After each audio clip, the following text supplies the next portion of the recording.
851.90 करोड़ रुपया उन्होंने प्रोविजन रखा है। बिजली, पानी, जो बुनियादी सुविधाएं जो सरकार क्रिएट बता रहा है वित्त मंत्री सदन में कि पैसा मेरे पास है, पैसा की कोई कमी नहीं है। खर्च कितना दिखा रहा है? 50.29%। ये है 30 अब ले सकते थे। तो कहने का अर्थ है ये काम नहीं कर पाते। अगर इनके पास पैसा है, वही बोल रहे थे, मैं नहीं बोल रहा हूं।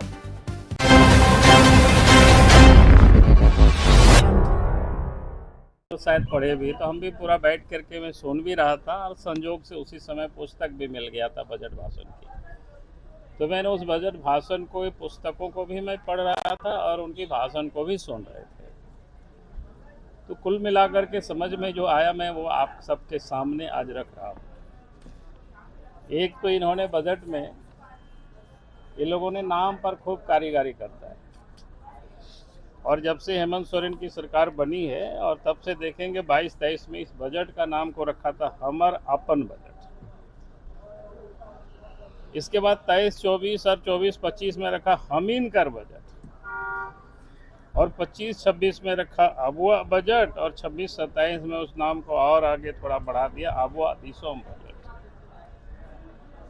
ये सब नागपुरी भाषा में होता है, यहाँ की जो छोटा नागपुरी भाषा होता है। तो बस इसी को इधर से उधर करते रहा और उससे अधिक कुछ भी है नहीं, आगे कुछ है नहीं। ये मैं आप सबको ये बताना चाहता हूँ। अभी उन्होंने एक बात को बजट भाषण में कह रहे थे कि साहब केंद्र पैसा नहीं देती, केंद्र पैसा नहीं देती है। तो केंद्र से जो प्राप्त होता है शेयर इन सेंट्रल टैक्सेस से, तो उसमें 14 फरवरी 2026 तक 41,878 करोड़ रुपया यानी इनको प्राप्त हो चुका है 89%, जिसकी जो अभी बता रहे थे कि 5,000 करोड़ रुपया नहीं मिला है, क्योंकि 47,000 करोड़ रुपया झारखंड को मिलना है और ये है 14/2/2026 तक। कहने का मतलब है कि झारखंड वासियों को दिग्भ्रमित करने की उन्होंने भरसक कोशिश की। जो सरकार का जो शेयर होता है सेंट्रल असिस्ट, ये क्या बोलते हैं, सेंट्रल टैक्सेस का जो शेयर झारखंड को मिलता है, तो 89% मिल चुका है 14 फरवरी 2026 तक। यानी अभी 1.5 महीना बचा हुआ है। तो मात्र क्या कहते हैं उसको 11% की बाकी है, जिसको 5,000 करोड़ रुपया की सदन में वो सुना रहे थे। तो 1.5 महीना जो बचा हुआ है, 1.5 महीना में वो भी आप देखेंगे सब मिल जाएगा। इसलिए ये भी उन्होंने गलत लोगों को बताने की उन्होंने कोशिश की है, क्योंकि अपने काम नहीं करते हैं और केंद्र के ऊपर थोपने की इन्होंने कोशिश, विकास नहीं हो रहा है उसके कारण उन्होंने कोशिश किया है। लेकिन बात सब लोगों के बीच मैंने बताया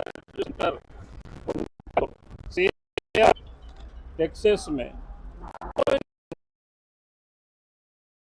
उसके बाद सेंट्रल मिलता है, ग्रांट मिलता है, यानी सहयोग मिलता है। उसमें से कई एक मद का जो पैसे होते हैं अलग अलग मद में, किसी में 50-50 है, किसी में 60-40 है, यानी इस प्रकार के जो ग्रांट होते हैं, स्टेट गवर्नमेंट अपना जो मैचिंग ग्रांट पैसा डालती है और खर्च करती है। यूटिलाइजेशन सर्टिफिकेट जब वो भेजती है तब फिर केंद्र वहां से पैसा उनको भेजते हैं। तो सेंट्रल इन एड में, ग्रांट में इन्होंने 17,000 करोड़ रुपया की इन्होंने टारगेट रखा था कि हम केंद्र से लेंगे। लेकिन चूंकि इन्होंने कोई काम नहीं करते हैं और काम करेंगे, ग्रांट लगाएंगे तो पैसा उनको मिल सकता है, तो इसमें से सबसे कम मैंने अभी तक पैसा लिया है, मात्र 32% पैसा इन्होंने ले पाया है। इससे बिल्कुल साफ है कि सरकार की कामकाज कैसे चलता है। तो जिसके वो रोना रो रहे थे कि हमको इतना 11,000 करोड़ रुपया नहीं मिला, भाई आपको कैसे मिलेगा?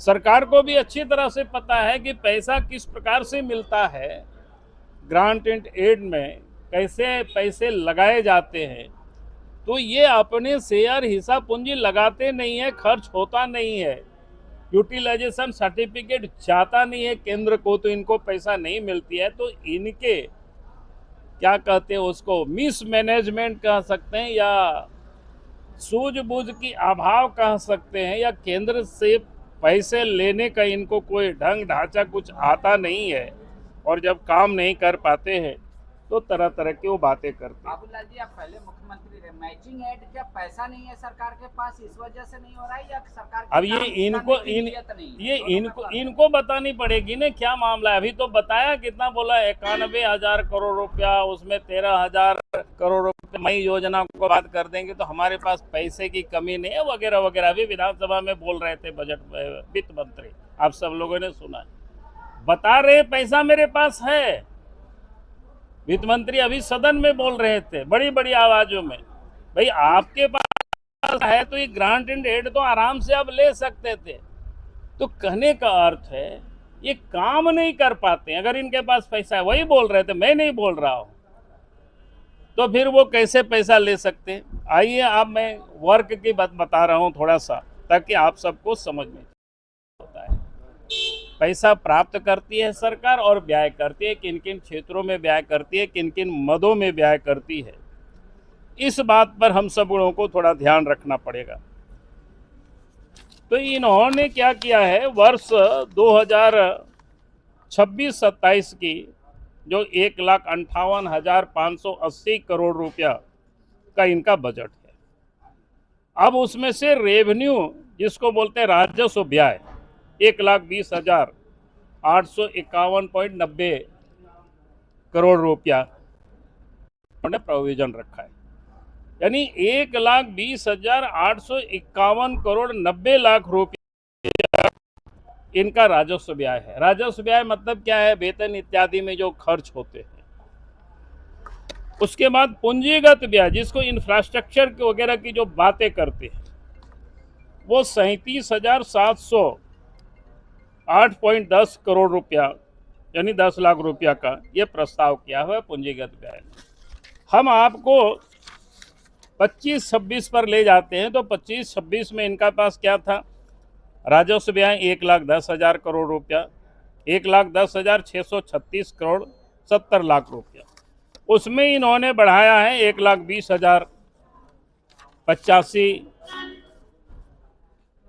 1,20,851.90 करोड़ रुपया, यानी पिछले की तुलना में 9% की उसमें वृद्धि की है। और वहीं जब आप पूंजीगत व्यय जिसे इंफ्रास्ट्रक्चर बनता है, जिसे सड़क, बिजली, पानी, जो बुनियादी सुविधाएं जो सरकार क्रिएट करती है, उसमें 37,708 करोड़ रुपया की इस बार रखा है। पिछले साल था, पिछले साल इनका था पूंजीगत व्यय 34,763 करोड़ रुपया, यानी उसमें से 3 करोड़ रुपया की 300 करोड़ रुपया की 3,000 करोड़ रुपया की बढ़ोतरी उन्होंने दिखाया है, जिसको प्रतिशत में उन्होंने बताया है कितना, क्या कहते हैं 7.8%। अब मैं आपको ये बता रहा हूं कि भाई इन्होंने पैसा क्या करते हैं, क्या काम करते हैं, कैसे काम करते हैं। ये बजट का एक्सपेंडिचर है 2025-26 का, ये आपका जनवरी तक का है, 31 जनवरी 2026 तक का। अभी तक इन्होंने खर्च कितना किया है, 50.29%। बता रहा है वित्त मंत्री सदन में कि पैसा मेरे पास है, पैसा की कोई कमी नहीं है। खर्च कितना दिखा रहा है, 50.29%। ये है 31 मार्च तक के। अब ये फरवरी चल रहा है, मार्च समाप्त होगी, यानी 2 महीना में और कितना खर्च होगा। 12 महीना में इनका 10 महीना में यानी 5% की रेशियो से इनका खर्च हुआ है।